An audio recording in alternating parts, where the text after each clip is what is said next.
While most PSJA employees are at home after a long day of work, the day has just begun for energy managers Tony Lozano and Jaime Barbosa. Their job?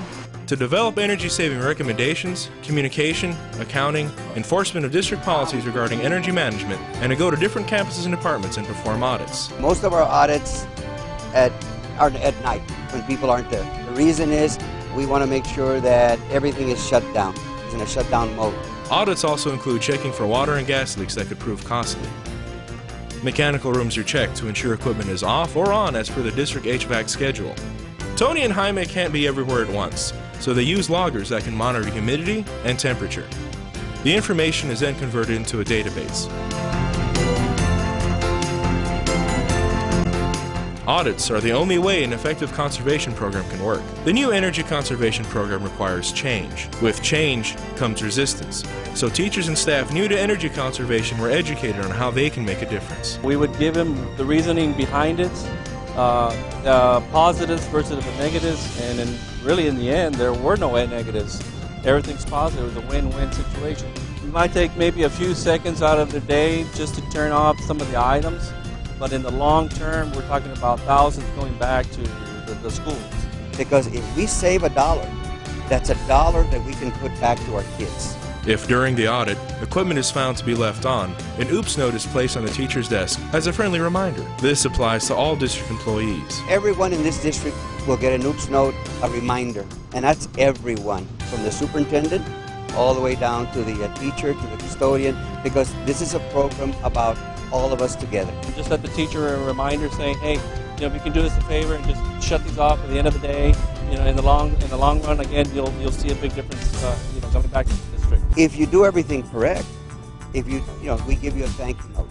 By inputting the bill information, they can track on how much electricity, water, and gas is being saved. The energy managers are trained to help the district save money by cutting down utility consumption. We knew there was savings to be achieved, but without a concentrated effort with somebody monitoring it and making sure that it happens, it wasn't getting done.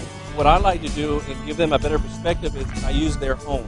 In other words, I'll go up to the teacher and I'll say, well, before you left this morning to work, did you leave your TV running, your radio running, did you leave your faucets or your kitchen sink running, and do you have your air conditioning down at 65 or 70? Well, no. Well, then why? Well, because then I'm going to have a high bill. Exactly.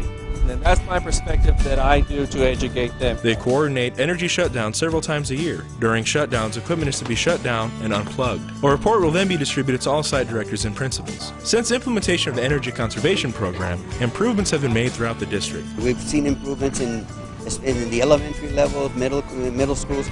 We're still working with the high schools. The reality is that it's taken us a little longer, but everywhere there's been improvements.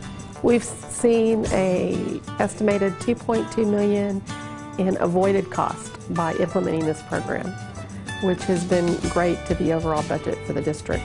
Energy conservation goes far beyond the effect on PSJA ISD. It's kids, and it's the global issue of what can be saved with electricity, water, gas. One of the main things that's going to be achieved by having the program here is that we reduce our carbon imprint on the earth as a whole for the district.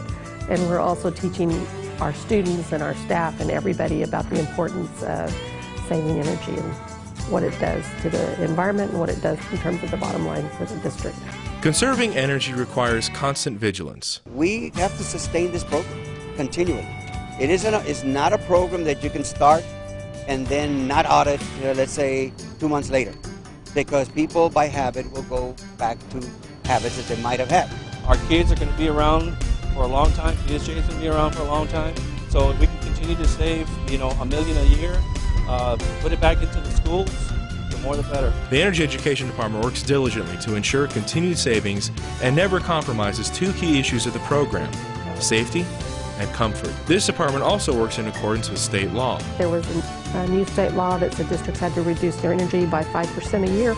And when we looked at that and we looked at energy education, we decided that this was a way we could tie the two together and be able to comply with the rules that were being set forth by the state for school districts. With the condition of the economy as it is and budgets being cut, it's great to see that the Energy Education Department is doing its part to conserve energy today to ensure a brighter future for tomorrow.